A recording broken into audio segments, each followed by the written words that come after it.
आदाब, इस्तकबाल है। आप देख रहे हैं प्राइम डिबेट। मैं हूं आपके साथ अबू हुरैरा। शहरियत तरमीमी कानून के खिलाफ दिल्ली के शाहीन बाग में गुज़िश्ता 2 माह से जारी मुजाहरे को लेकर सुप्रीम कोर्ट में आज अहम समाअत हुई। अदालत ने कहा है कि जमहूरियत हर किसी के लिए है, ऐसे में एहतजाज के नाम पर सड़क जाम नहीं कर सकते हैं। इस मसले पर अब आइंदा पीर को यानी 24 फरवरी को समाअत होगी। शाहीन बाग मुजाहिरीन से बात करने के लिए अदालत ने 2 नाम तय किए हैं। सीनियर वकील संजय हेगड़े के साथ वकील साधना रामचंद्रन को बतौर मुज़ाकरातकार यानी सालिस मुकर्रर किया गया है। इसके साथ ही वजाहत हबीबुल्ला, चंद्रशेखर आजाद इस दौरान मुज़ाकरातकारों की मदद करेंगे। इससे पहले सुप्रीम कोर्ट ने चंद्रशेखर आजाद की अर्जी पर समाअत के दौरान कहा कि हम ये नहीं कह रहे हैं कि मुजाहरा नहीं किया जा सकता, सवाल यह है कि मुजाहरा कहां होना चाहिए। हर कोई सड़क पर उतर जाएगा तो क्या होगा, यह कहना था आज सुप्रीम कोर्ट का। अदालत ने यह भी कहा कि आप मुजाहरा करें, दिल्ली में हमारी फिक्र ट्रैफिक को लेकर है। अगर आपका मुतालबा जायज भी है तो आप रास्ता कैसे बंद कर सकते हैं। चंद्रशेखर की जानिब से पेश वकील ने अदालत के सामने कहा कि मुल्क में इस तरह के तकरीबन 5000 मुजाहरे चल रहे हैं। इस पर अदालत ने कहा कि हमें 5000 मुजाहरों से दिक्कत नहीं है, लेकिन रास्ता बंद नहीं होना चाहिए। हमें सिर्फ सड़क बंद होने पर फिक्र है। आज ये तमाम बातें सुप्रीम कोर्ट में हुई, जिस पर सुप्रीम कोर्ट ने भी सख्त हिदायत दी। सुप्रीम कोर्ट ने कहा कि अगली सुनवाई हम 1 हफ्ते के बाद करेंगे। इस बीच में देखना यह अहम होगा कि क्या मुज़ाकरातकार किसी एक हतमी फैसले पर पहुंचने में कामयाब होंगे। सवाल यह भी उठता है कि क्या अब शाहीन बाग का कोई रास्ता, कोई हल निकल आएगा। और इससे भी अहम सवाल यह है कि शाहीन बाग की नौबत क्यों आई, क्या इस पर भी बात की जाएगी। तो आज प्राइम डिबेट में हम इसी इश्यू पर बात करेंगे कि क्या सुप्रीम कोर्ट की मुदाखलत के बाद अब शाहीन बाग का मामला हल होगा, शाहीन बाग में कोई रास्ता निकलेगा, यह देखना बहुत अहम होगा। क्या सुप्रीम कोर्ट की मुदाखलत के बाद शाहीन बाग का एहतजाज खत्म हो जाएगा? क्या सुप्रीम कोर्ट की मुदाखलत के बाद एहतजाज की जगह तब्दील की जाएगी? सुप्रीम कोर्ट ने यह भी कहा है, दिल्ली पुलिस को बाकायदा हिदायत दी है कि वो कोई ऐसी जगह बताए जहां पर एहतजाज किया जा सके।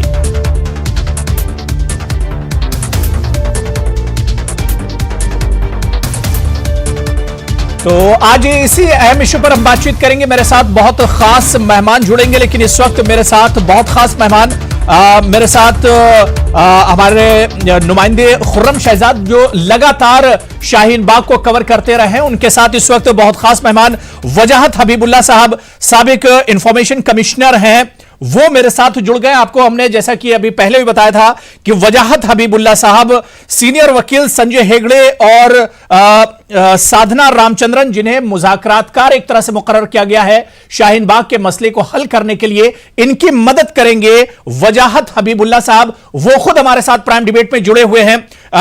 खुर्रम उनके साथ इस वक्त मौजूद हैं। खुर्रम, आपका भी बहुत इस्तकबाल है और वजाहत हबीबुल्ला साहब आपका भी बहुत इस्तकबाल है। खुर्रम, सबसे पहला रिएक्शन वजाहत हबीबुल्ला साहब का हम जानना चाहेंगे कि क्या कुछ कहना है आज की सुनवाई पर, जो कुछ हिदायत सुप्रीम कोर्ट ने दी है शाहीन बाग के मामले पर।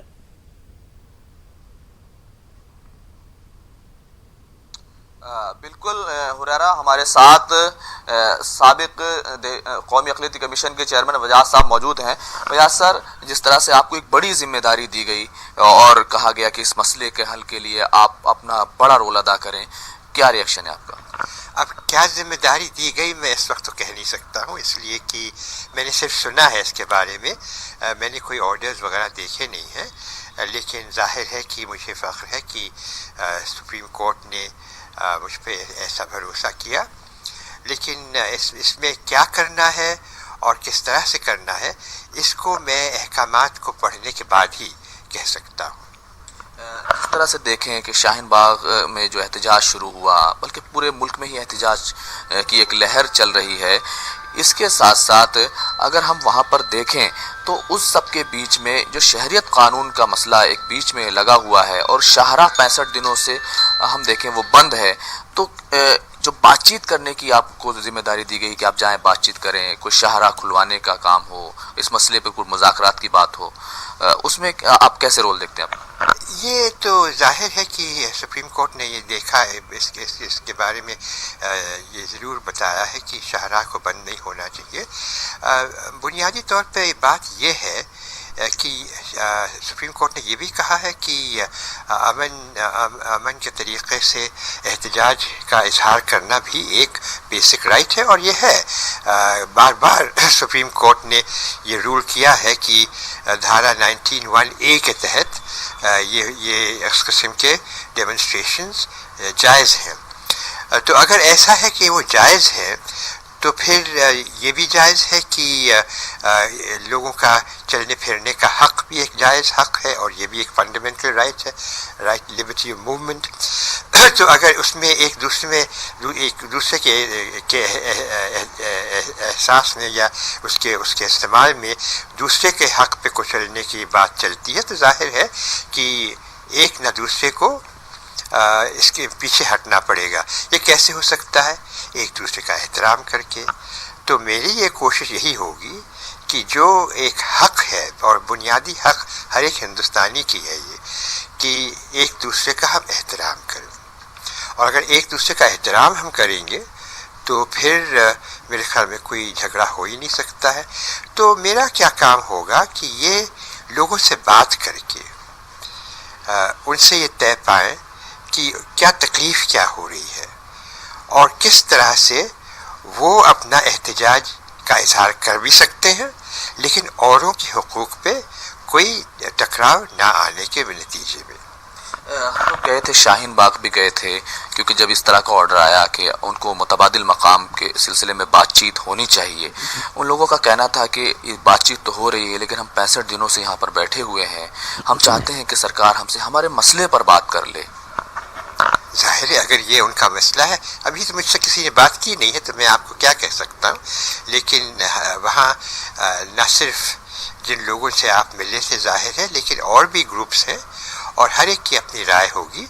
तो कोशिश ये होनी चाहिए, और बाकी जो इंटेलेक्चुअल्स हैं उनसे बात हो के फिर ये तय कर सकेंगे कि हर एक के जो ख्यालात हैं उनको मौका दिया जाए कि उसका इजहार करें, और फिर आइन और कानून के मुताबिक एक दूसरे का एहतराम रखते हुए क्या हल निकल सकता है, ये फिर हम सुप्रीम कोर्ट को पेश कर सकते हैं। एक हफ्ते का वक्त दिया गया, लेकिन आज की जो समाअत थी उसमें सुप्रीम कोर्ट ने शाहराह को बंद करने को लेकर के एक बड़ा सवाल उठाया कि अगर ऐसा होने लगा तो एक बड़ा मसला पैदा हो सकता है, खुद दिल्ली शहर के लिए एक बहुत बड़ा मसला पैदा हो सकता है। तो वो देखेंगे शाहराह क्या वो रुका हुआ है, शाहराह अगर रुका है तो किस वजह से रुका हुआ, ये सारी बातें देखनी पड़ेंगी, और फिर उसके रोकने का मतलब ही क्या है। तो इजहार करने का ये मतलब नहीं है कि रास्ता रोका जाए, इजहार करने का मतलब है कि एक जगह जमा हो और अपनी बात का इजहार करें। तो ये सारी बातें फिर भी तो इसीलिए तो डिस्कशन की बात हुई है। एक हफ्ते का वक्त दिया गया, लेकिन एक शिकायत जो हमें हर जगह से मिली कि मुजाहिरीन में इस बात का खदशा हमने पाया, उन्होंने हमसे खुलकर कहा कि अगर हम यहाँ से हट गए तो अब तक हमसे कोई बात करने नहीं आया, पूरे अलग अलग हिंदुस्तान के शहरों में एहतजाज हो रहे हैं, वहाँ पर कोई बात करने नहीं गया, फिर तो हम एहतजाज ही करते रहेंगे, हमसे कभी कोई बात ही नहीं करेगा। तो मैं सुनूं तो उनकी बात क्या है और फिर उसका हल निकालने की, जैसे मैंने आपसे कहा, एहतराम, एक दूसरे का एहतराम। अगर वो चाहते हैं कि कोई उनसे आके बात करे तो उस मांग का भी एहतराम, अगर जायज़ मांग है तो जाहिर है कि उसका एहतराम कर, और ख़ास तौर से जमहूरियत में, हमारा जमहूरी मुल्क है, हमें सबको नाज है इस बात पे, चाहे वो सरकार हो या गैर सरकारी हो, हम सबको ये नाज है, लिहाजा इसका एहतराम करना तो सबसे बुनियादी बात है। जिस तरह से एक हफ्ते का वक्त मिला है कि आप लोग को बातचीत करनी है, क्या ये काफ़ी होगा कि आप लोग इसमें बहुत कुछ कर ले जाएंगे? हुजूर आला, अभी तो शुरू भी नहीं किया, अभी से क्या आप चाहते हैं मुझसे इसका जवाब? देखेंगे, कोशिश करेंगे, जल्दी से जल्दी हल करने की कोशिश हल निकालने की कोशिश करेंगे, और मुझे यकीन है कि हर एक जो इसके साथ जो इसमें पार्टीज हैं, हर एक ये चाहेंगे कि जल्दी से जल्दी इसका हल हो जाए। एक आप बिल्कुल आखिरी सवाल वजह साहब, क्योंकि आप कौमी अक़लियती कमीशन के चेयरमैन रहे, तमाम चीज़ों को आपने करीब से देखा और ये बड़ी जिम्मेदारी इस पूरे पस मंज़र में आपको मिली है, तो जो शाहीन बाग के लोग हैं, बल्कि शाहीन बाग एक सोच है, एक फ़िक्र है, एक एहतजाज का एक नाम बन गया है, उन लोगों से क्या कहना चाहेंगे इस पूरी जिम्मेदारी को लेकर? इसमें यह है कि जो सुप्रीम कोर्ट ने कहा है कि मैं भी यही कहना चाहूँगा कि आपके जो हुकूक हैं उनके लिए आपको लड़ना बहुत ज़रूरी है, लेकिन इसका ये मतलब नहीं है कि औरों के हुकूक से आपको टकराएं। तो हुरैरा वजाहत साहब ने वजाहत कर दी है कि वो किस तरह से एक बड़ा रोल अदा करने के लिए तैयार है। बिल्कुल, और जाहिर सी बात है कि वजाहत हबीबुल्लाह साहब ने कहा कि बात से ही मसले का एक तरह से रास्ता निकल सकता है, और जाहिर सी बात है अब एक तरह से तशवीश भी बढ़ने लगी थी। 2 महीने से ज्यादा का वक्त गुजर चुका है, लेकिन अभी भी शाहीन बाग एक तरह से मसला ही बना हुआ है। लेकिन सवाल यह उठ रहा है कि आखिर सरकार बातचीत के लिए आगे क्यों नहीं आ रही? अब सुप्रीम कोर्ट की मुदाखलत हुई है, सुप्रीम कोर्ट की मुदाखलत के बाद क्या यह मामला हल होगा, यह देखना भी बहुत अहम हो जाता है। और इसी पर आज हम बात करेंगे। बहुत खास मेहमान भी मेरे साथ जुड़ गए, बहुत जल्दी अपने मेहमानों का आपसे तारुफ करा देता हूं। मेरे साथ अरविंद बाजपेयी साहब हैं, वाइस प्रेसिडेंट हैं एलजेपी के, और इस इश्यू पर अरविंद बाजपेयी साहब कई बार मेरे साथ डिबेट में जुड़े हैं। आपके अलावा राजीव पांडे साहब स्पोक्स पर्सन हैं बीजेपी के, सलमान निजामी साहब लीडर हैं कांग्रेस के, फहद अहमद सोशल एक्टिविस्ट हैं और इस इश्यू को लेकर काफी ज्यादा मुतहर्रिक हैं, और सूर्य कुमार शुक्ला जी एक्स डीजी हैं, वो भी मेरे साथ डिबेट में जुड़े हुए हैं। सभी का बहुत इस्तकबाल है न्यूज़ 18 उर्दू में। मैं सबसे पहले राजीव पांडे साहब आपके पास आना चाहूंगा। राजीव पांडे साहब, अब एक तरह से सुप्रीम कोर्ट का भी इंटरफेयर हुआ है। आज जो बातें सुप्रीम कोर्ट ने कही उसमें एक चीज तो साफ है कि पब्लिक के राइट को एक तरह से प्रोटेक्ट किया है सुप्रीम कोर्ट ने, और सुप्रीम कोर्ट ने कहा है कि एहतिजाज तो हक है, यह जमहूरियत है, यहां पर एहतिजाज करना, प्रोटेस्ट करना तो लोगों का हक है। राजीव पांडे साहब, बिल्कुल आप सही कह रहे हैं। आपके चैनल पे मैं पिछले कई प्रोग्राम में मैंने कहा कि आपको प्रोटेस्ट करने का अधिकार है, लेकिन सरकारी जमीन जो और लोगों के लिए भी इस्तेमाल होती है वहां जाकर के लोगों की परेशानी का सबब मत बनिए। आज honourable Supreme Court of India ने यही कहा है, और ये पहले दिन जो हियरिंग हुई थी तब भी honourable Supreme Court of India ने यही कहा था कि ये क्या कर रहे हैं आप। अब देखिए क्या है कि आज जो एज ए लॉयर में स्टेटमेंट दे रहा हूं, not as a BJP spokesperson ji, कि honourable Supreme Court of India एक कदम आगे बढ़कर के कोशिश कर रही है कि किसी तरीके से स्टेलमेट खत्म हो जाए। ये अगर सरकार एक्शन लेती, इलेक्शन से पहले तो दिखाते कि देखिए कैसे महिलाओं और बच्चों पर पुलिस फोर्स का इस्तेमाल करे, इसलिए सरकार ने एक्शन नहीं लिया। और जिस प्रकार से सरकार की भलमनसाहत का, दिल्ली पुलिस की भलमनसाहत का दुरुपयोग कर रहे हैं ये प्रोटेस्टर्स, ये ठीक नहीं है। ये एक गलत प्रेसिडेंट साबित होगा। इवन ऑनरेबल सुप्रीम कोर्ट इस इशू पर राजीव पांडे साहब, इस इशू पर सियासत तो होगी लेकिन इस पर बातचीत नहीं की जाएगी। इस इशू पर सियासत हुई राजीव पांडे साहब, ये तो आप मानते ना कि इस इशू पर सियासत हुई है, लेकिन इस पर बातचीत का रास्ता नहीं निकाला जाएगा। मेरी बात सुनिए अबू हुरैरा जी, सियासत करने वाले तो सियासत हर चीज पे करते हैं, उनको करने दीजिए। मेरा कहना है कि सीए पर जो सियासत हो रही है, जो एनआरसी आज एग्जिस्टेंस में नहीं है, उस एनआरसी का विरोध हो रहा है, एनपीआर का विरोध हो रहा है, करिए आप। आपका प्रोटेस्ट आपका अधिकार है, डिसेंट भी आपका अधिकार है, लेकिन आपके डिसेंट और प्रोटेस्ट और फंडामेंटल राइट्स के लिए आप मेरे फंडामेंटल राइट्स को वायलेट नहीं कर सकते। यही काम शाहीन बाग के प्रोटेस्टर्स कर रहे हैं। ये खेल रहे हैं, ये कानून के साथ खेल रहे हैं। आप जाइए जहां प्रोटेस्ट डेजिग्नेटेड है वहां बैठिए और प्रोटेस्ट करते रहिए, सालों प्रोटेस्ट करिए, आपकी मर्जी है। आज honourable Supreme Court of India ने जो किया है वो एक प्रेसिडेंट बनेगा, और देश में ऐसी कई जगह पर ऐसी घटनाएं हो सकती है, इसको आप समझिए। ठीक है,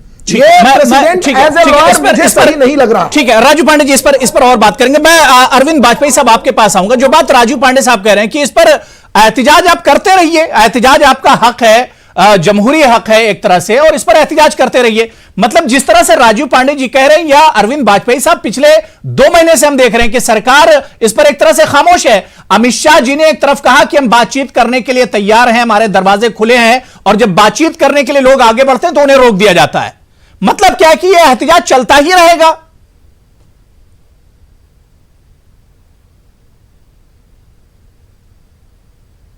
कंफ्यूजन, एक बड़ा भारी कंफ्यूजन जो शुरू से गुमराह किया गया है जी।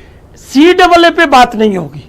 देखो बड़ा क्लियर है, कल भी प्रधानमंत्री जी ने बड़ा साफ कह दिया कि CAA पे हम पीछे नहीं हटेंगे, और उसके कारण है पार्लियामेंट में 2 दिन डिबेट होने के बाद ये कानून बना है, और दूसरी तरफ इन्होंने उसको चैलेंज किया सुप्रीम कोर्ट में। देखिए कॉन्स्टिट्यूशनल है कि नहीं है, ये कौन डिसाइड करेगा? ये आम आदमी तो डिसाइड नहीं कर सकता। आम आदमी की एक धारणा हो सकती है कि ये चीज गलत है, लेकिन अल्टीमेटली ये जिम्मेवारी सुप्रीम कोर्ट के कांधों पे आती है कि किसी कानून को वो डिक्लेयर करे कि ये कानून गैर संवैधानिक है, तो ये सुप्रीम कोर्ट करेगी, उसका वेट करना चाहिए। अब आ जाइए एनपीआर पे। एनपीआर पे सरकार ने बड़ा साफ कहा कि एनपीआर में किसी से कोई डॉक्यूमेंट नहीं मांगा जाएगा। ये बड़ा क्लियर है। एनपीआर है, नेशनल पॉपुलेशन रजिस्टर। आपसे सिर्फ पूछा जाएगा, आप इंफॉर्मेशन दे दें तो ठीक है, गलत दे देंगे तो भी ठीक है। अब तीसरा आ जाइए एनआरसी पे। एनआरसी पे उन्होंने कह दिया कि कोई चर्चा नहीं है। एनआरसी अगर हम लाना चाहे तो आज भी ला सकते हैं, लेकिन हम नहीं ला रहे हैं। तो मैं ये कहता हूं कि विरोध किस लिए 51 दिन हो गए या 60 दिन हो गए, किस लिए कर रहे हो भाई? डेमोक्रेसी में सरकार का भी ये फर्ज है कि वो अपने नागरिकों का ध्यान रखे। अगर कोई प्रदर्शन जारी कर रहा है तो इसीलिए सरकार ने कहा कि आइए अपनी गलतफहमियां दूर करिए। लेकिन कल क्या हुआ? 6000 की भीड़ या 10,000 की भीड़ कैसे जाएगी अमित शाह के पास? या वहां से 12 किलोमीटर दूर है शाहीन बाग से उनका घर। अगर कोई नुमाइंदे 10 या 20-25 होते तो वो कल चले जाते, कल जाके डिस्कस कर लेते। दूसरी बात है कि सुप्रीम कोर्ट ने बड़ा क्लियर किया है कि ये वार्ताकार सिर्फ इस बात के लिए अपॉइंट है कि आप दूसरों के लिए रास्ता खोलिए, और रास्ता खोलने के लिए आप प्रदर्शन कहां करेंगे कहां नहीं करेंगे उसको डिसाइड करिए। इसलिए ये वार्ताकार अपॉइंट हुए। मैं फिर कहूंगा 24 तारीख तक इनके पास समय है जी। बेहतरी हो कि फंडामेंटल राइट, हकूक दूसरों के भी ध्यान रखें, प्रदर्शन जारी रखें, किसी को कोई ऐतराज नहीं है। ये इस मसले का हल नहीं हो सकता कि आप लगातार प्रदर्शन करते रहें और दूसरों के लिए रास्ता जाम करें। सलमान निजामी साहब, क्योंकि शाहीन बाग आप जाते रहे हैं मेरे ख्याल से, और क्या आपको लगता है आज सुप्रीम कोर्ट का जो ऑब्जर्वेशन है, सुप्रीम कोर्ट ने जो हिदायत एक तरह से दी है शाहीन बाग के इशू को लेकर, आपको क्या लगता है कि अब सरकार ने तो एक तरह से अपनी तरफ से छोड़ दिया, और सरकार अब एक तरह से सरकार भी ये चाह रही कि सुप्रीम कोर्ट की तरफ से इस मसले को हल किया जाए? क्या सलमान निजामी साहब आपको नहीं लगता है कि अगर सरकार चाहती तो यह मसला बातचीत से हल हो सकता था? उसमें हो सकता है कि सुप्रीम कोर्ट को दखल देने की जरूरत ही नहीं पड़ती। के गृह मंत्री ने जब ये कहा था कुछ भी कर लें हम सीए जो है हटाएंगे नहीं, वो चुनाव के वक्त उन्हें कहा था, और ये भी कहा था कि ऐसा बटन दबाइए कि शाहीन बाग में करंट लगे।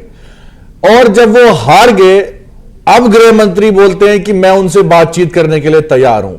मतलब आप इंतजार कर रहे थे कि 50 से 60 दिन हो चुके, 30 से ज्यादा लोगों का कत्ल हुआ, मारे गए। आप इंतजार कर रहे थे कि लोग मरते रहे, रात को महिलाएं वहां ठंड में तड़पती रहे, और आप जब चुनाव हार गए आप कहते हैं कि बातचीत होनी चाहिए, और सुप्रीम कोर्ट तक पहुंच गए। हमने डे 1 से कहा कि सुप्रीम कोर्ट को हम मानते हैं, ये हम कोई शाहीन बाग के ठेकेदार नहीं है। ये जो लड़ाई शुरू हुई वहां की महिलाओं की लड़ाई है, वहां फोरफ्रंट पे वो दादियां बैठी हैं जिनको अमित शाह जी ने यह कहा कि उनको करंट लगना चाहिए, और वही प्रधानमंत्री जी चिल्ला चिल्ला के बोलते थे जब ट्रिपल तलाक का बिल आया, कहा कि मुसलमान महिलाएं जो है मेरी बहनें हैं। तो आप मुझे बताइए, वो भाई अपनी बहन को बोल रहा है कि इसको करंट लगना चाहिए, और अब सुप्रीम कोर्ट तक मामला गया है। हम भी नहीं चाहते कि कोई परेशानी हो। सरकार अभी तक एक व्हाइट पेपर नहीं सामने लाई। सरकार बोलती है अभी लागू नहीं हुआ एनआरसी। दैट मीन्स कि आप श्योर नहीं है, लोगों को क्लैरिफाई नहीं कर रहे कि अभी हमने इस पर चर्चा नहीं की। लोगों को डाउट है कि अगर आपने कॉन्स्टिट्यूशन ऑफ इंडिया के 14th एक्ट को माना नहीं, उसको खारिज कर दिया। आप कॉन्स्टिट्यूशन को मानते नहीं, हम कैसे यकीन करें कि आप कल को ये कानून लाएंगे बिना पूछे? जैसे आपने 370 वहां से हटा दिया, जैसे आपने वहां जम्मू कश्मीर में जो है 35 से हटा दिया, आपने किसी को पूछा ही नहीं, वहां आपने नजरबंद कर दिया लीडरों को, आज भी नजरबंद है वो।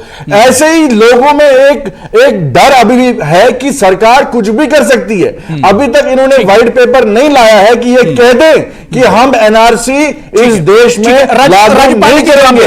एनपीआर मैं फहद उसके बाद आ रहा हूं और सूर्य कुमार जी भी वेट कर रहे हैं जी।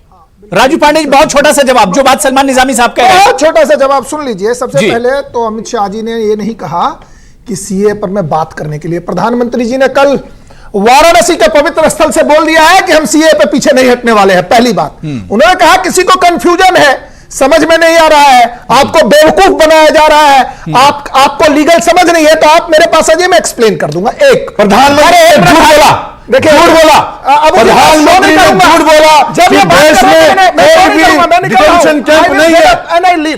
ठीक है, नहीं राजू पांडे जी, देखिए बात कीजिए, एक तरफ बैठे हैं, नहीं राजू पांडे जी देखिए बात कीजिए, तो इस तरह से उठ के जाने की जरूरत नहीं है।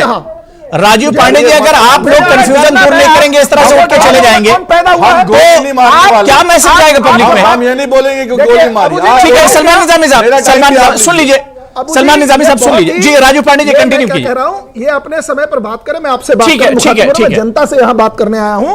ठीक है, तुम्हें पहले तो ये बात अमित शाह जी वाली। दूसरी बात, सुप्रीम कोर्ट हम नहीं गए हैं, सुप्रीम कोर्ट वो लोग गए हैं जिनके फंडामेंटल राइट्स का वायलेशन शाहीन बाग के प्रोटेस्टर कर रहे हैं। दूसरी बात, और तीसरी बात, पूछ ले, किनसे पूछ ले कि मतलब जम्मू कश्मीर में आतंकवादियों से पूछते हैं कि आर्टिकल 370 हटाना है कि रखना है? उन सेपरेटिस्ट बिट्टा कराटे जिन्होंने कश्मीरी हिंदुओं को यहां पर गोली मारी, उनसे पूछते किनसे?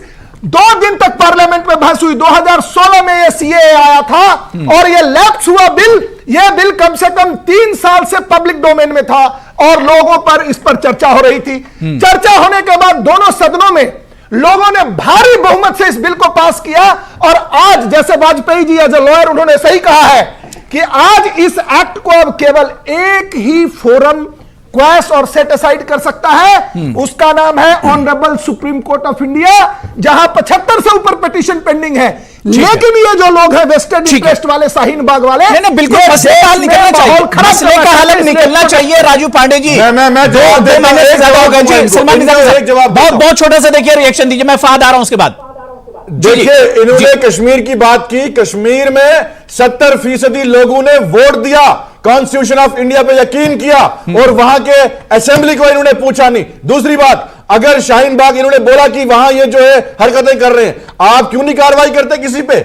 आप में दम है तो कार्रवाई करिए। क्यों आप एक बात यहां बोलते? आपके प्रधानमंत्री ने कहा, हमारे ही प्रधानमंत्री है, झूठ कहा पब्लिक डोमेन में, कहा कोई डिटेंशन कैंप नहीं है। फिर होम मिनिस्टर आसाम के कहते हैं कि वहां नॉन मुस्लिम्स को निकालिए, मुसलमानों का उनने शब्द नाम नहीं। अब डिटेंशन कैंप, जो डिटेंशन कैंप आसाम में है और वो प्रूव हो गया जब आसाम के होम मिनिस्टर ने कहा कि वहां नॉन मुस्लिम्स को सिर्फ निकाला जाए जो डिटेंशन कैंप में है, मुसलमानों का नाम नहीं लिया। वो डिस्क्रिमिनेशन है। आपत्ति उस पे है जो आपने आर्टिकल 14 वायलेट किया कॉन्स्टिट्यूशन ऑफ इंडिया को, आप लोगों ने वायलेशन की उसकी। हम कहते हैं राइट टू इक्वलिटी, चाहे मुस्लिम हो, हिंदू हो, ईसाई हो, क्रिश्चियन हो, सबको हक मिलना चाहिए बराबरी का। जब मुसलमानों को आप निकालते हैं, हम वहां पे ये शाहीन बाग की महिलाएं सड़क पे बैठी हैं अपने हकों के लिए, उन गरीब लोगों के लिए जो रात को भूखे प्यासे सड़कों पे सोते हैं, उनके पास सलमान निजामी साहब, मैं दोबारा से आ रहा हूं, मैं फहद को भी जोड़ लेता हूं और सूर्य कुमार शुक्ला जी बहुत देर से वेट कर रहे हैं। मैं वाजपेयी साहब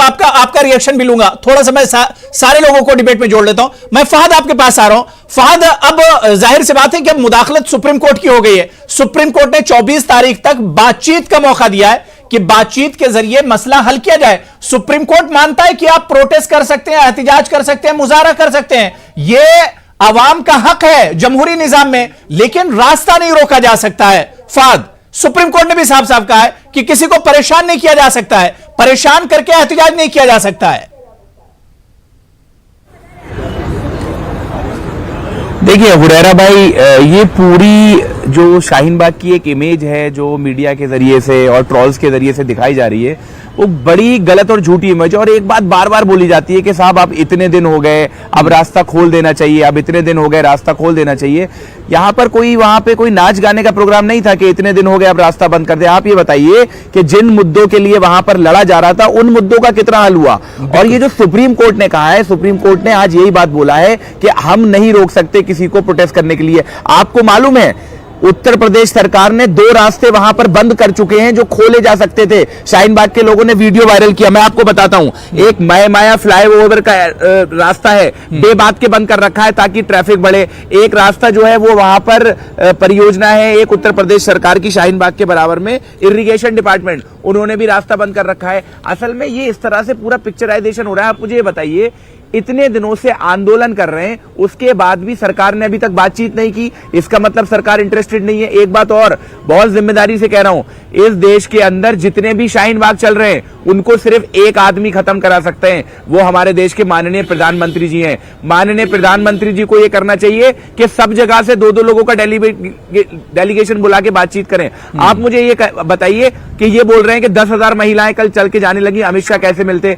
कनन गोपीनाथन जो कि एक एक्स IAS ऑफिसर है, उन्होंने पर्सनल रिक्वेस्ट की। कनन गोपीनाथन एक ऐसे इंसान है जो पूरे देश में इस आंदोलन को लेकर घूम रहे थे, उन्होंने पर्सनल रिक्वेस्ट की अमित शाह जी से, आइए मैं आपको बताता हूं कि किस तरह से CAA NRC देश की आर्थिक और सामाजिक व्यवस्था को तोड़ सकता है। उनको मिलने के लिए बुलाए नहीं। आखिर ये घर के कैसे बड़े हैं? अगर घर में कुछ कंफ्यूजन भी है तो घर के बड़े की ये जिम्मेदारी होती है कि उसको बुला के बातचीत करे, लेकिन कोई बातचीत करने को तैयार नहीं है। क्या हम इस देश के नागरिक नहीं है? क्या हमने नरेंद्र मोदी जी को वोट नहीं दिया था? अब अगर एक ही कोई रास्ता बन सकता है, देखिए सुप्रीम कोर्ट इंटरवीन कर रही है, बहुत अच्छी बात है, लेकिन आप मुझे बताइए, बार बार एक बात बोली जाती है कि पार्लियामेंट में 2 दिन डिबेट करके CAA पास हुआ है। इमरजेंसी 1977 में भी पार्लियामेंट से पास हुई थी। ये फालतू की बयानबाजी मत कीजिए। और ये जो LGP के साथी हैं, ये इतनी ज्यादा जो है वो चापलूसी कर रहे हैं भारतीय जनता पार्टी की, इनका कब मौसम बदलेगा इनको खुद नहीं पता चलेगा और रामविलास पासवान जी महागठबंधन का हिस्सा हो जाएंगे। अभी के लिए आप समझ लीजिए, इस आंदोलन में अगर आप CAA पे बात नहीं कर रहे तो NPR पे बात कीजिए। याद रखिएगा। ठीक है, फात बात हो गई। मैं वाजपेयी जी से इस पर रिएक्शन ले लेता हूं, बहुत छोटा सा। आप NPR रोक देंगे तब भी नेगोशिएशन हो सकता है, मैं आपसे गारंटी ले रहा हूं। ठीक है, आप NPR का नोटिफिकेशन। अरविंद वाजपेयी जी जो बात फहद कह रहे हैं कि इस मसले को वाकई में PM साहब हल कर सकते हैं, वो देश को उन्होंने कहा कि एक घर है, घर में अगर बात बिगड़ी हुई है, भाइयों में अगर अनबन है तो उसमें बड़े भाई को निकल कर आना चाहिए और मसला हल हो सकता है। वाजपेयी जी, बस शर्त यह कि बातचीत की शुरुआत हो।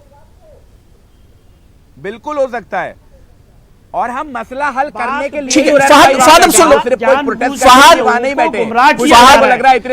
सुन लीजिए, अब सुन लीजिए जी। वाजपेयी जी, अरे सुन तो लो। वाजपेयी जी जी, मैं ये कह रहा हूं कि बात बिगड़ी नहीं हुई, कानून किसी को नुकसान नहीं पहुंचा रहा, लेकिन जब एक आदमी ठान ले कि हमको अपनी जिद मनवानी है, हमको अपनी बात को मनवाना है किसी तरीके से, प्रधानमंत्री आए या अमित शाह आए, भाई किस लिए आए? पहले ये तो कन्विंस करिए कि इस चीज में ये डिफेक्ट है। आप बार बार कहते हो कि CAA में मुस्लिमों को, बताइए मुझे एक सेंटेंस में बताइए, किसी हिंदू मुसलमान को, इस देश का जो मुसलमान नागरिक है उसको कहीं से भी आंच आती है? इसका जवाब दीजिए ना पहले। वो नहीं देंगे, ये कहेंगे आर्टिकल 14 का वायलेशन है, तो आर्टिकल 14 का वायलेशन बिल्कुल आती है। आप सुनिए अरोड़ा भाई, ये बहुत इंपॉर्टेंट सवाल है, मैं बताता हूं कैसे आती है। आप एक चीज पहले मुझे ये समझाइए कि CAA में आपने श्रीलंका को क्यों शामिल किया, श्रीलंका को क्यों शामिल नहीं किया और अफगानिस्तान को क्यों शामिल किया? आप मुझे अरे ये भैया, ये आप हमें ना समझाइए। ये पार्लियामेंट में सब समझ चुके हैं, आप इंडिविजुअल हैं। पार्लियामेंट में 130 करोड़ लोगों के रिप्रेजेंटेटिव थे और उन्होंने डिबेट की है बकायदा, मेजॉरिटी से चलता है। ठीक है, देखिए मुझे कमर्शियल ब्रेक पर जाना है, ब्रेक के बाद इस इशू पर आएंगे। फहद मैं आऊंगा इस इशू पर, वाजपेयी जी मैं इस इशू पर लौट कर आऊंगा, मैं पांडे जी आपके पास भी आऊंगा। सूर्य कुमार शुक्ला जी बहुत देर से वेट कर रहे हैं, डिबेट में पहले से जुड़े हुए हैं। मैं सर आपके पास आना चाह रहा हूं, सूर्य कुमार शुक्ला जी। सर, एक तरफ अदालत है, दूसरी तरफ सरकार है, बीच में एडमिनिस्ट्रेशन मतलब पुलिस। क्या इस तरह के सिचुएशन में पुलिस के ऊपर दबाव बहुत ज्यादा होता है सूर्य कुमार शुक्ला जी? क्योंकि सारे इंतजाम पुलिस को ही देखने होते हैं, वहां पर बैरिकेडिंग भी करनी है, सिक्योरिटी भी बढ़ानी है और सरकार और अदालत का भी ख्याल रखना है। भाई साहब, ये सच बात यह है कि इधर दिल्ली पुलिस के ऊपर 2-3 आक्षेप आए कि बहुत वो लोगों का दमन कर रही है, लोगों को लाठीचार्ज कर रही है, लोगों को मार रही है। तो दिल्ली पुलिस ने इसमें हाथ खींच लिया कि ठीक है, अगर हम एक बार कहते हैं, सब लोग कहते हैं कि बहुत अधिकार है, लोकतांत्रिक अधिकार है जनता का और हक है बैठने का, प्रदर्शन, धरना प्रदर्शन करने का, तो चलो देख लेते हैं कि शांतिपूर्ण तरीके से अगर ये लोग बैठे हैं तो हम लाठीचार्ज नहीं करते, गिरफ्तारी नहीं करते। दिल्ली पुलिस ने एक तरह से ये प्रयोग करके देखा और उसका दुष्परिणाम ये हुआ कि इतने लंबे समय से एक महत्वपूर्ण रोड जो नोएडा और दिल्ली को जोड़ती है उसको लोग बंद करके बैठे हुए हैं। अब ये बात तो बात की है कि उनकी बात में कितना दम है, कितनी सच्चाई है और कितना नहीं है, लेकिन जो सुप्रीम कोर्ट ने कहा है कि भाई जब आप लोग ये मांग कर रहे हो कि ये आपके ये गैर कानूनी कानून हो गया है, सीएए गलत हो गया है, तो पहले आप तो इस बात का ख्याल काम करो कि कोई गैर कानूनी काम आप तो ना करो। आपके वहां पर बैठ जाने से तमाम लाखों लोग जो दिल्ली और नोएडा के बीच आते जाते हैं उनको रोज ये दिक्कतें हो रही हैं और ये कानून का स्वयं उल्लंघन भी है कि सड़क पर आप बैठ जाओ। और मैं तो कहता हूं कि लोकप्रियता खो देने के भय से अगर दिल्ली पुलिस ये काम नहीं कर रही कि गिरफ्तारी नहीं कर रही है उनकी, तो ये भी ठीक नहीं है, क्योंकि पुलिस का कर्तव्य है कि शांतिपूर्ण ढंग से कोशिश करें कि कम से कम बल का प्रयोग करके लोगों को गैर कानूनी काम करने से हटाएं। और ये अगर नहीं हटाएंगे तो इसी तरह के गलत नमूने आगे पेश आएंगे कि फला मामले में तो आपने नहीं कार्रवाई की, आपने इसमें क्यों कार्रवाई की, इस तरह की बातें उठेंगी। अब जो भाईजान कह रहे थे कि ये बताया है कि संवैधानिक अधिकार तिरंगे और संविधान की तरह कैसे लड़ा जाता है। गलत नमूने आप लोगों ने दिए वहां गोलियां चलवाकर, कोई गलत नमूने नहीं दिए इस देश की महिलाओं ने। गलत शब्दों का इस्तेमाल मत करिए, आप गलत शब्दों का इस्तेमाल मत करिए। हमने तो ये बताया 26 जनवरी को 50,000 मुस्लिम महिलाएं वहां पर तिरंगा फहरा रही थी। ये गलत नमूना लगता है आपको? भाईजान जब आप बोल रहे थे, तो मैंने आपके बीच में, जबकि हम बिरयानी उनको बगैर बुर्का पहनाए खिलाते थे। ठीक है, संवैधानिक काम तो खुद कर रहे हो। नहीं ठीक है, नहीं आप गलत बोलेंगे तो बोलना पड़ेगा सर। नहीं ठीक है। फाद सूर्य कुमार शुक्ला जी बहुत सीनियर ऑफिसर रह चुके हैं, ठीक है। मैं अब छोटा सा मुझे एक कॉमर्शियल ब्रेक लेना है, लेकिन ब्रेक से जब लौट कर आएंगे जो बातें सूर्य कुमार शुक्ला जी कह रहे थे या अरविंद वाजपेयी जी कह रहे थे, और खासतौर से जो बात फाद आपने कही कि गैर जरूरी तौर पर वहां पर बैरिकेडिंग लगाई गई है, धरना कहीं चल रहा है और उससे 2-2.5 किलोमीटर पहले ही एक तरह से रोड ब्लॉक कर दिया गया, पुलिस की तरफ से ये गैर जरूरी कदम उठाए गए, इस पर भी हम बात करेंगे। लेकिन सवाल ये उठ रहा है कि सुप्रीम कोर्ट की मुदाखलत के बाद क्या शाहीन बाग का अब कोई रास्ता निकलेगा? छोटा सा ब्रेक लेंगे, फौरन हाजिर होते हैं।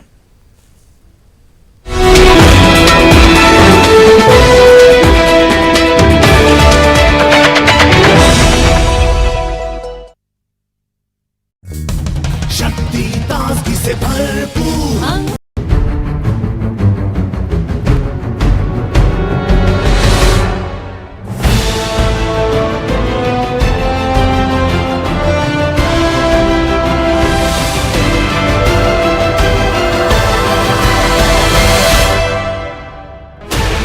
16 channels, 15 languages, 26 states, 1,200 plus reporters, 66.9 crore viewers. India's largest news network, News 18 Network.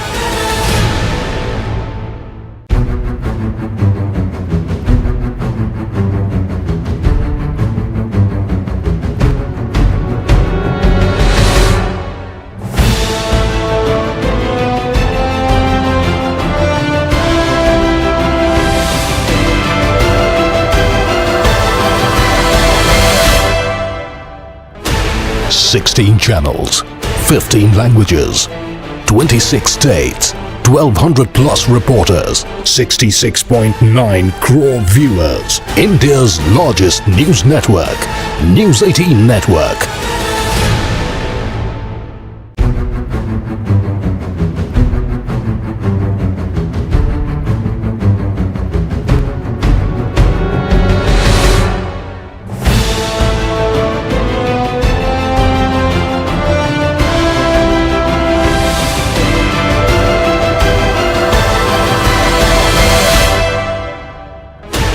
16 channels, 15 languages, 26 states, 1200 plus reporters, 66.9 crore viewers. India's largest news network, News 18 Network.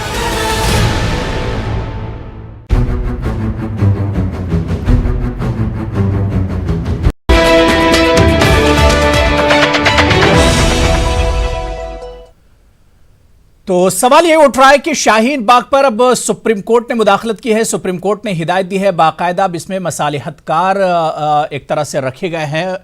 क्या मसालिहतकार कोई मसले का हल निकाल पाएंगे? क्या बातचीत से वाकई में शाहीन बाग का मसला हल हो पाएगा? क्योंकि 24 फरवरी को अब अगली समाअत इस पर होने वाली है। एक हफ्ते के अंदर क्या कोई रास्ता निकलेगा शाहीन बाग का, यह देखना बहुत अहम होगा। लेकिन इस बार सवाल यह भी उठ रहे हैं कि आखिर सरकार की तरफ से, अमित शाह जी की तरफ से जिस तरह से बातचीत करने का ऐलान किया गया, लेकिन उसके बाद भी वो एक तरह से बातचीत उन्होंने नहीं की और लोगों को रोका गया। क्या सरकार की तरफ से एक अच्छा मैसेज इसे नहीं गया? इसी पर हम बात कर रहे हैं। बहुत खास मेहमान भी मेरे साथ जुड़े हुए हैं। मैं राजीव पांडे साहब आपके पास आ रहा हूं। राजीव पांडे जी, डिबेट के पहले हिस्से में फहद ने जिस तरह से कहा, यह सोशल मीडिया पर लगातार जिस तरह से वीडियोस वायरल हो रहे हैं कि पुलिस ने कुछ ज्यादा ही एहतियात की हुई है, पुलिस को ज्यादा ही सिक्योरिटी दी है शाहीन बाग के इस धरने को, और जहां पर शाहीन बाग का धरना है वहां से 2-2.5 किलोमीटर पहले ही रोड ब्लॉक कर दिए गए हैं। बिला वजह के और गैर जरूरी तौर पर बैरिकेडिंग की गई पुलिस की तरफ से, जिसकी वजह से लोगों को बहुत ज्यादा परेशानी हो रही है। अबू जी, पहले इस सवाल से पहले हमारे एक मित्र ने कहा कि श्रीलंका को क्यों नहीं रखा। देखिए, ऐसा है, ये तीनों इस्लामिक स्टेट में नॉन मुस्लिम पर अत्याचार होता है। अफगानिस्तान में, पाकिस्तान और बांग्लादेश। श्रीलंका एक सेकुलर कंट्री है, नेपाल एक सेकुलर कंट्री है, श्रीलंका के चाइना एक सेकुलर कंट्री है।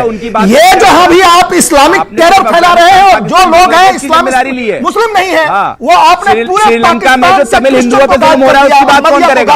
वो हिंदू नहीं है क्या? वो हिंदू नहीं है, वो हमारे हिंदू भाई हैं, आप उनको भी लेके आइए। तो क्या है, ये इस्लामिस्ट लोगों के अत्याचार से जो लोग बचना चाहते हैं उनके लिए कानून है। रिलीजियस पर्सन, आपने ऑब्जेक्ट ही नहीं पढ़ा। आपने लोग अगर अत्याचार करते हैं तो बिरयानी खाने आप पाकिस्तान क्यों जाते हैं? सऊदी अरब और यूएई से आप पुरस्कार क्यों लेते हैं? अगर इस्लामिक लोगों से आपको इतनी परेशानी है तो देश के प्रधानमंत्री घूम के इस्लामिक देश क्यों जाते हैं? वहां से तेल क्यों खरीदते हैं? आप गलत बोल रहे हैं। मुझे अफसोस हो रहा है इस बात का कि ये देश हिंदू मुस्लिम और आप बोल रहे हैं। ठीक है राजू पांडे जी, राजू पांडे जी, राजू पांडे जी, राजू पांडे जी, मुझे बड़ा ठीक है, फाद मैं आपके पास आ रहा हूं, फाद मैं आपके पास आ रहा हूं। राजू पांडे जी, बदनाम कर राजू पांडे जी, कोई धर्म बुरा नहीं हो। ठीक है, फाद मैं आपके पास आ रहा हूं, थोड़ा सा सुन लीजिए। राजू पांडे जी, राजू पांडे जी, जो बात आपने कही है, राजू पांडे जी, इतने बड़े हैं, राजू पांडे, मुझे सुन रहे हैं आप राजू पांडे जी? फाद मैं दोबारा से आ रहा हूं, फाद मैं आपके पास आ रहा हूं, सिर्फ राजू पांडे जी का ऑडियो दीजिए। राजू पांडे जी, यहां पर खुद जो मुसलमान है उनका खुद कहना है कि कोई अगर परेशान है अफगानिस्तान, पाकिस्तान या बांग्लादेश में और हिंदुस्तान आ रहा है तो उससे तो रोकने का कोई विरोध नहीं हो रहा है, कोई उसकी मुखालफत कर ही नहीं रहा है। जो कंफ्यूजन सरकार ने एनआरसी और एनपीआर को लेकर पैदा किया है उस पर उसकी मुखालफत की जा रही है। एनआरसी जब आए तो उसको भी सुप्रीम कोर्ट में चैलेंज कर लीजिएगा अगर आए तो, क्योंकि प्रधानमंत्री जी ने कह दिया है कि अभी एनआरसी के बारे में कोई बात नहीं हुई तो उसके बियॉन्ड में जा नहीं सकता। मेरा कहना है, देखिए, बरगलाने से काम नहीं चले। मेन इन्होंने अभी सलमान निजामी जी ने कहा आर्टिकल 370, आर्टिकल 370 का क्या लेना देना है भाई सीए से? देखिए, ये कुछ लोगों का एजेंडा है कि इस देश में, देश की जो लॉ एंड ऑर्डर सिचुएशन उसको खराब करना, लेकिन ये भूल रहे हैं ये न तो 47 का भारत है, अब ये लॉ एंड ऑर्डर इसको खराब करने वाला 984 का भारत है। यहां मोदी जी प्रधानमंत्री है, कश्मीर, जम्मू कश्मीर में देखिए शांति से। राजू पांडे जी, राजू पांडे जी, शाहीन बाग जैसा धरना 2 महीने से ज्यादा आखिर क्यों खिंच गया? राजू पांडे जी, राजू पांडे जी, शाहीन बाग का धरना 2 महीने आखिर क्यों खिंचा? 2 महीने तक ये धरना आखिर क्यों चला? कश्मीर हिंदुओं की हत्या करवाई। शर्म। राजू पांडे जी, राजू पांडे डिबेट पर आइए। राजू पांडे जी, राजू पांडे जी, राजू पांडे जी, यहां पर गोली मारा गया। नहीं राजू पांडे जी, मैं कह रहा हूं डिबेट पर आइए। देखिए कश्मीर पर डिबेट नहीं है, 370 पर डिबेट नहीं है। मैं कह रहा हूं ना राजू पांडे जी, मैं तो कह रहा हूं राजू पांडे जी 370 पर मत जाइए। सलमान निजामी साहब 370 पर मत जाइए। राजू पांडे जी पुनर्वासन होना चाहिए, उस बात से कौन साबित कर दो एक झूठ। राजू पांडे सलमान निजामी साहब मत घुमाइए। सलमान निजामी साहब, मुझे आप लोग सुन पा रहे हैं? दोनों लोग एक जगह बैठे हुए हैं, मेरी आवाज सुनने में आपको थोड़ी सी परेशानी होगी, एक एक करके ही बात कीजिए। मैं राजू पांडे जी, राजू पांडे जी, फाद मैं आपके पास आ रहा हूं, थोड़ा सुन लीजिए, एक एक करके बात कीजिए। मैं सबसे रिक्वेस्ट कर रहा हूं, एक एक करके बात कीजिए ताकि बात समझ में आए। मैं राजू पांडे साहब, मेरी बात पूरी नहीं हुई थी। राजू पांडे साहब, मेरा सवाल यह है कि 2 महीने से ज्यादा शाहीन बाग के इस प्रोटेस्ट को हो गए, सरकार आखिर खामोश क्यों रही? जब इतनी ज्यादा लोगों को परेशानी हो रही थी तो सरकार को कदम उठाना चाहिए था, सरकार को बातचीत करनी चाहिए थी। नहीं, बातचीत देखिए, जो सोया हुआ व्यक्ति होता है आप उसे हिला करके जगा सकते हैं। ये जगे हुए लोग हैं, ये वहां पर नारा लगाते हैं कि असम को अलग कर देंगे। शर्जील इमाम कहता है असम को अलग कर देंगे। अरे कैसे कर लोगे भैया? नारे तो गोली मारने के भी लगाए गए, नारे तो गोली मारने के भी लगाए गए। राजू पांडे जी, आपने पूछा राजू पांडे जी, सिक्योरिटी क्यों है? नारे तो गोली मारने के भी लगाए गए। इसके पीछे कारण है वहां पर जो तनाव पैदा करने की कोशिश है, जिससे कि कोई अनटूवर्ड घटना नहीं हो, इसीलिए वहां सिक्योरिटी है और पुलिस वहां खड़ी है। पुलिस की बंदोबस्त है कि कोई प्रॉब्लम देश में नहीं होना चाहिए। शाहीन बाग के लोग प्रदर्शन करें, सुप्रीम कोर्ट 24 तारीख को इस पर फैसला करेगी, सरकार उसको इंप्लीमेंट करेगी, ठीक है, और बात खत्म हो जाएगी। ठीक है राजू पांडे जी, फाद से जवाब ले लेता हूं मैं। ठीक है, ठीक है, ये नौटंकी ज्यादा दिन चलेगा नहीं। ठीक है राजू पांडे जी, बात हो गई। राजू पांडे जी अब सुन लीजिए, दूसरे को मौका दीजिए। जी फहद, बहुत छोटा सा रिएक्शन। जी फहद, 30 सेकंड लूंगा, 30 सेकंड हो रहा भाई। आप मुझे ये बताइए, आपने ये कैसे साबित कर दिया कि जो शर्जील इमाम ने बोला है वो सब शाहीन बाग के लोग बोल रहे हैं? एक राम भक्त होने के नाम पे अगर कोई गोली चला जाता है, इसका मतलब कि राम बुरे हो गए। राम बुरे नहीं हुए। ये जो देश है वो गंगा जमुनी तहजीब का देश है, इसको हम आप जैसे गुंडों से बटने नहीं देंगे। आप जो भाषा का इस्तेमाल कर रहे हैं, मुझे आप मेरे बड़े हैं और मुझे इस बात की तकलीफ हो रही है कि इस तरह का भाषा का आपको इस्तेमाल नहीं करना चाहिए। शाहीन बाग हो या कोई सा भी बाग हो, सिवाय तिरंगे और संविधान के वहां क्या पड़ा गया? लॉ एंड ऑर्डर की सिचुएशन हमने खराब नहीं की, आपने वहां गोलियां चलवाई। हमने कहा नहीं, हम इस देश के गांधी के, ये देश गांधी का है, गांधी के रास्ते से इस लड़ाई को लड़ेंगे। हमने कौन सा वायलेंस किया? आज आप हम पर ही इल्जाम लगा रहे हैं। चलिए मैं मानता हूं हम कंफ्यूज हैं, तब भी तो इस देश के प्रधानमंत्री की जिम्मेदारी बनती है कि वो अपने नागरिकों को बुला के बात करें। क्यों बात नहीं कर रहे हैं? क्या शाहीन बाग की दादियां आपको नहीं दिख रही हैं? क्या एक 80 साल की औरत लॉ एंड ऑर्डर का सिचुएशन खराब करेगी? शहर सोए हुए आप हैं, आपको नहीं दिख रहा है कि ये देश के लिए कुर्बानियां देके इस देश को बनाया था। हसरत मोहानी ने भी कुर्बानी दी थी, गांधी और अंबेडकर ने भी कुर्बानी दी थी, और हम उस तहजीब नहीं भूलें। कभी आपने हमारे मुंह से सुना अपने हिंदू भाइयों के खिलाफ किसी शब्द का ऐसा इस्तेमाल करते हुए? अरे हम मोहब्बत करते हैं हर धर्म के लोगों से। आपके पास आ रहा हूं, उसके बाद खुर्रम भी हमारे साथ जुड़ गए। शाहीन बाग से खुर्रम भी हमारे साथ जुड़ गए, उनके पास भी जाएंगे। मैं अरविंद वाजपेयी जी, बहुत छोटा सा आपसे एक रिएक्शन ले लेता हूं। पांडे जी बात हो गई, फाद बात हो गई। मैं अरविंद वाजपेयी जी, क्या आपको लगता है, बार बार यही कहा जाता है और चिराग पासवान ने भी बहुत पहले एक बात कही थी जब ये पूरा इश्यू शुरू हुआ था कि सरकार को एक मीटिंग बुलानी चाहिए, ऑल पार्टी मीटिंग बुलानी चाहिए और उसमें इस चीज को रखना चाहिए। नो डाउट पार्लियामेंट में इस पर बहस हुई है, पार्लियामेंट में इस पर बातचीत हुई है, पार्लियामेंट पे एक लंबी बहस चली, उसके बाद यह कानून बना। लेकिन अब जब उसके बाद भी लोगों में अगर कंफ्यूजन है तो क्या यह वजीर आजम साहब की जिम्मेदारी नहीं बनती कि एक मीटिंग इस पर बुलाई जाए, इस पर बातचीत और हो? वाजपेयी जी। नहीं, अभी इसी 3-4 दिन पहले ही पार्लियामेंट में स्टेटमेंट दी है जी, और बाकायदा स्टेटमेंट में यह कहा गया कि एनआरसी नहीं आ रहा है, ये बाकायदा कहा गया है। एनपीआर में कोई दिक्कत है नहीं, डॉक्यूमेंट मांग नहीं रहे हैं। CAA पे क्लियर कर दिया उन्होंने, कोई बातचीत नहीं होगी, वो सुप्रीम कोर्ट डिसाइड का। तो काहे के लिए प्रदर्शन कर रहे हैं, हमें समझ ये नहीं आ रहा। प्रदर्शन करना हक है इनका, लेकिन किस लिए, उससे निकलेगा क्या? जब सरकार का स्टैंड बड़ा क्लियर है, नो CAA पे कोई बातचीत नहीं, एनआरसी आया नहीं। एनआरसी के लिए एक बात और क्लियर कर दे, एनआरसी में कोई कानून नहीं आना है, कोई पार्लियामेंट में बिल नहीं आना है, कोई कानून बनना नहीं है। वो ऑलरेडी 2010 में कांग्रेस ने बना रखा है, उसकी एक्सरसाइज शुरू होगी या नहीं होगी ये बड़ा क्लियर कर दिया गया है। ये एक्टिविस्ट साहब बैठे हुए हैं, जरा ये इतने समझदार हैं तो मुझसे बताएं ना क्या दिक्कत है, कौन से कानून से दिक्कत है, किस लिए बातचीत की जाएगी। देखिए सर, आप गलत इन्फॉर्मेशन दे रहे हैं। नेशनल टीवी पे आप गलत इन्फॉर्मेशन बिल्कुल नहीं दे रहे। आप फिर से पढ़िए। बिल्कुल गलत नहीं दे रहे, चैलेंज करता हूं आपको, NPR के लिए बिल्कुल गलत नहीं दे रहे, बिल्कुल गलत इन्फॉर्मेशन बताता हूं। सुनिए, चलिए, अगर आपको लगता है आप गलत नहीं हो तो मेरी बात सुनिए। अरे भाई, आप शुक्ला जी आपके पास क्वेश्चन देखिए और 2020 के एनपीआर का क्वेश्चन देखिए। उसमें ये नहीं पूछा गया था कि आपके दादा कहां रहते थे, आपके अब्बा कहां रहते थे, वो सिर्फ डेमोग्राफिक इंफॉर्मेशन थी। अब आप, अरे भाई साहब, एनपीआर का फॉर्मेट नहीं आया, इसीलिए मैं आपको कह रहा हूं एनपीआर इज अरे भैया, एनपीआर जो 2010 का है, आपके गृह मंत्री ने कहा था, हमारे देश के प्यारे गृह मंत्री अमित शाह जी ने कहा था। ठीक है, अब आप मुझे, यही कंफ्यूजन है। मेरे पास दोनों क्वेश्चन आ रहे हैं सर, मैं आपका, मुझे मेल आईडी दीजिएगा। एनपीआर पास दोनों क्वेश्चन आ रहे हैं। 2010 का है, वही लिखा हुआ है कि NPR is the first step towards NRC. आप झूठ बोल रहे हैं। एनपीआर कौन करेगा? शुक्ला जी आपके पास कौन करेगा? ठीक है, बात हो गई फहद, बात हो गई। कंफ्यूजन तो है, कंफ्यूजन तो कहीं ना कहीं है। मैं सलमान निजामी साहब आपके पास आ रहा हूं। सलमान निजामी साहब, जिस तरह से अरविंद वाजपेयी जी या पांडे जी जो लगातार कह रहे हैं कि एनआरसी अभी आने नहीं जा रहा है, एनपीआर पर सरकार कोई डॉक्यूमेंट मांग नहीं रही है, उस पे एक तरह से सारी चीजें क्लियर हैं।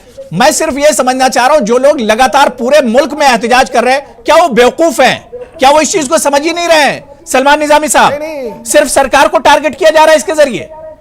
देखिए, मैंने बीच में नहीं बोला क्योंकि मेरे मित्र को डर लग रहा था, इसलिए मेरी बात सुनिए। मुझे डर आपसे लगता है भाई, कश्मीर से है आपने बहुत लोगों को भगाया है। अरे किसने आपने गोली मार करके कश्मीर को भगाया। अरे सरकार में आप थे, हिंदू लगाया आपने, मरवाया कश्मीरी पंडितों को कश्मीर में। कौन सा सरकार में हो सकता? कांग्रेस थी। नहीं, देखिए, कश्मीर पर मत जाइए, टाइम कम है। शुक्ला जी बहुत देर से वेट कर रहे हैं, खुर्रम भी हमारे साथ जुड़ गए। सरकार में आप थे, सीधे डिबेट पर बात करिए। पांडे जी, 6 साल में आपने कश्मीर, पांडे जी डिबेट पर ही रहिए और सलमान निजामी साहब डिबेट पर ही बात करिए। बनाया उनको। देखिए, मुद्दा जो है, मैं लड़ना नहीं चाहता, चीखना नहीं चाहता, सीधा है सवाल आपकी सरकार पे। सरकार पे सवाल क्यों आता है? क्योंकि इसी सरकार ने कहा कि देश में डिटेंशन कैंप नहीं है। प्रधानमंत्री जी ने कहा कि देश में कोई भी डिटेंशन कैंप नहीं है। फिर 15 दिन पहले आसाम के होम मिनिस्टर ने एक सर्कुलर निकाला, ऑर्डर निकाला, कहा कि आसाम में डिटेंशन कैंप में जितने भी हिंदू हैं उनको निकाला जाए, लेकिन मुसलमानों को नहीं निकाला जाए। वहां डिस्क्रिमिनेशन है। जब सीए के साथ हमें आपत्ति नहीं है, पाकिस्तानियों को भी लाइए, बांग्लादेशियों को भी लाइए। मैं कहता हूं दोनों को फिर वापस जोड़िए, क्योंकि हम तो उनसे पीछे हैं। बांग्लादेश की जीडीपी 8% है, हमारी 5% है। वो यहां क्या करने आएंगे? हम तो डूबे हैं सर, हम तुमको भी ले डूबेंगे। लेकिन आपत्ति तब है जब हमारी सरकार ये कहती है कि वहां के हिंदुओं को हम लाएंगे, लेकिन श्रीलंका के हिंदुओं को नहीं लाएंगे जो तमिलनाडु में है। डिस्क्रिमिनेशन वो है। तीसरी बात, अगर शाहीन बाग में कोई वायलेंस कर रहा है, आप कार्रवाई करिए। आप सरकार में है, दिल्ली पुलिस आपके अंडर आती है, कार्रवाई करिए। लेकिन आप क्यों बोलते हैं कि शाहीन बाग की महिलाएं जो हैं वो पाकिस्तानी समर्थक हैं? आप उन महिलाओं का जो है, आपको जवाब मिल गया इस चुनाव में दिल्ली के। लेकिन आप खुर्रम शहजाद मेरे साथ जुड़ गए, शाहीन बाग से। अटल बिहारी वाजपेयी खुर्रम शहजाद मेरे साथ जुड़ गए, साथ लाते थे, उनसे बात करते थे जो देश में। जी, मैं खुर्रम लगातार शाहीन बाग को कवर करते रहे, मेरे साथ जुड़ गए इस वक्त। खुर्रम, मैं एक चीज समझना चाह रहा हूं, आज सुप्रीम कोर्ट ने जो हिदायत दी है, सुप्रीम कोर्ट का जो ऑब्जर्वेशन है, सुप्रीम कोर्ट ने अब सलाहकार जो मसालिहतकार हैं, सालिस जो है, उन्हें एक तरह से मुकर्रर किया है। क्या आपको लगता है कि शाहीन बाग का मसला हल होगा? शाहीन बाग का कोई रास्ता अब निकलेगा बातचीत के जरिए?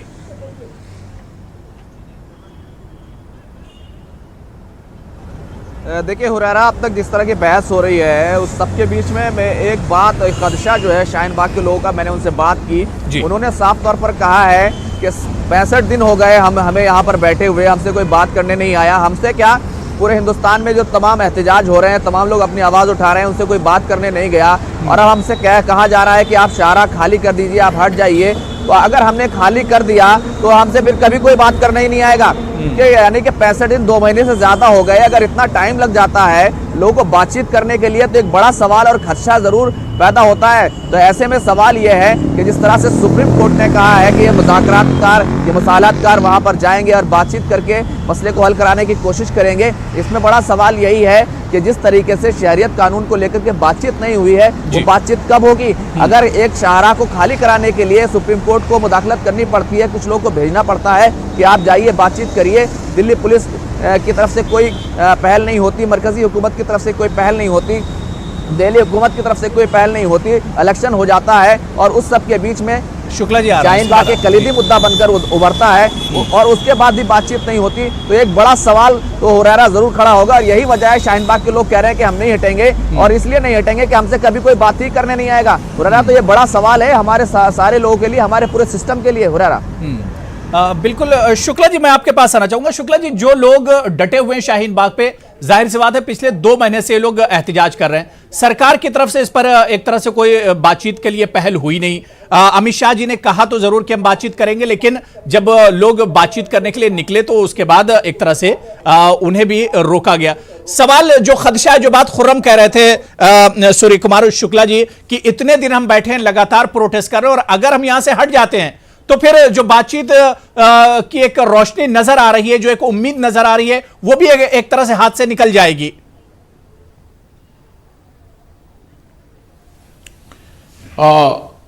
भाईजान, पहले तो मैं आपसे ये बताऊं कि मुझे आपसे ये शिकायत है कि आप मुझे कई बार मेरे उंगली दिखाने के बावजूद मुझे बोलने मैंने शुक्ला जी बीच में आपसे कहा भी था कि मैं आ रहा हूं आपके पास। जी जी जी हाँ, ये तो कई बार कहा आ रहा हूं, लेकिन और दूसरी अपने जो बोलने वाले साथी हैं उनसे सबसे अर्ज करूंगा कि डिबेट का एक तरीका होता है कि जब आप बोले तब मैं बीच में किसी के नहीं बोला, तो ये तरीका ठीक नहीं है कि अगर मैं बोलूं तो बीच में फिर आप जोर जोर से चिल्लाने लगे या हस्तक्षेप करने लगे।